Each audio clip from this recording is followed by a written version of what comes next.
Online ఆర్డర్లను వేగంగా delivery చేయడానికి స్విగ్గీ, ఇన్స్టామాల్, బ్లింకిట్ వంటి సంస్థలు నడిపే డార్క్ స్పోర్ట్స్ పర్యవేక్షణ ఎవరు చేస్తున్నారని రాజమహేంద్రవరం సిటీ ఎమ్మెల్యే ఆదిరెడ్డి శ్రీనివాస్ ప్రశ్నించారు. అసెంబ్లీ సమావేశాల్లో భాగంగా ఈ అంశం గురించి ఎమ్మెల్యే వాసు అడిగారు. డార్క్ స్టోర్స్ లో సాధారణ ప్రజలకు ప్రవేశం ఉండదని గుర్తు చేశారు.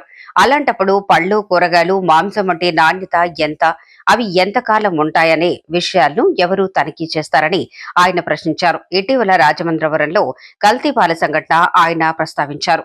15 ఏళ్ల నుంచి పాల సరఫరా చేస్తున్న ఒక వ్యక్తి చేసిన తప్పు వలన ఎన్ని ప్రాణాలు కోల్పోయామో చూశామని ఎమ్మెల్యే పేర్కొన్నారు. ఇప్పుడు అధికార యంత్రాంగం ఉలిక్కి పడిందని, తీసుకోవాల్సిన చర్యలు తీసుకోవటం ద్వారా మన ప్రభుత్వం చిత్తశుద్ధి నిరూపించుకుందన్నారు. రాష్ట్ర వైద్య ఆరోగ్య శాఖ మంత్రి సత్యకుమార్ స్పందిస్తూ కల్తీ పాలఘటన దురదృష్టకరమని, అయితే తనిఖీలు ముమ్మరం చేశామని చెప్పారు. 2023-24లో 572 తనిఖీలు నిర్వహించగా 2024-25లో 688 తనిఖీలు చేయగా ఈ ఆర్థిక సంవత్సరంలో ఇప్పటి వరకు 745 తనిఖీలు నిర్వహించినట్లు మంత్రి వివరించారు. తనిఖీలు చేయడంతో పాటు తేడాలుంటే ఎక్కడికక్కడ పెనాల్టీలు కూడా వేస్తున్నట్లు ఆయన తెలిపారు. ఆదిరెడ్డి శ్రీనివాస్ గారు అడిగిన మొదటి ప్రశ్నకు సమాధానం. మాసయ రాష్ట్రంలో మొత్తం 277 ఈ కామర్స్ డార్క్ స్టోర్లు ఉన్నాయి. జిల్లా వారీగా మరియు నియోజకవర్గాల వారీగా డార్క్ స్టోర్ల వివరాలను అనుబంధం 1లో ఇవ్వడమైనది. 2, 3 ప్రశ్నలకు సమాధానం. Food safety standards authority of India మార్గదర్శకాల ప్రకారం సత్వర వాణిజ్య గిడ్డంగులకు అనుసరించే కార్య విధానాలు మరియు తనిఖీ పద్ధతులు డార్క్ స్టోర్లకు కూడా వర్తిస్తాయి. వివరాలను సభా సమక్షంలో అనుబంధం 2గా ఉంచడమైంది. అధ్యక్ష, ధన్యవాదాలు. శ్రీనివాస్ గారు, ఆదిరెడ్డి శ్రీనివాస్ గారు. ధన్యవాదాలు అధ్యక్ష.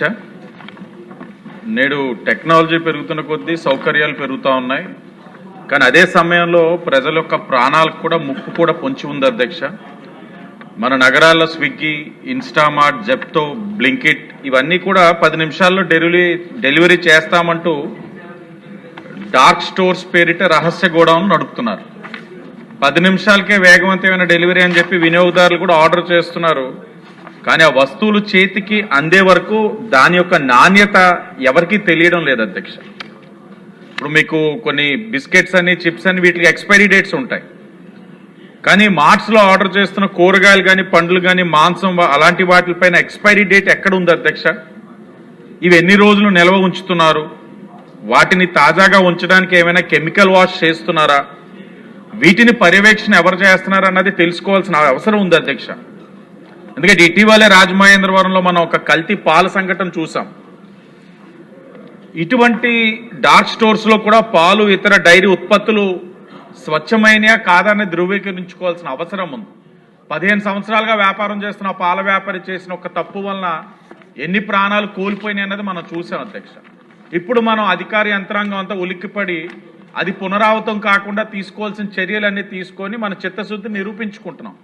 కానీ అవన్నీ జరగకముందే ఇవన్నీ చూసుకోవాల్సిన అవసరం. ఇప్పుడు సాధారణ కిరాణా షాప్కి వెళ్తే మన కళ్ళతో కొనుక్కునేటప్పుడు మనకు ఆ ప్రొడక్ట్ ఎలా ఉందో తెలుస్తుంది. కానీ డార్క్ స్టోర్స్లోని మన లోపలికి వెళ్ళి మనం చూసే అవకాశం లేదు. ఈ బ్లింకిట్ కానీ, జెప్టో కానీ, ఇన్స్టామార్ట్ కానీ దాని మీద మనం పర్యవేక్షణ చేసుకోవాల్సిన అవసరం చాలా ఉంది అధ్యక్ష. ఎందుకంటే we better react to this quick commerce today.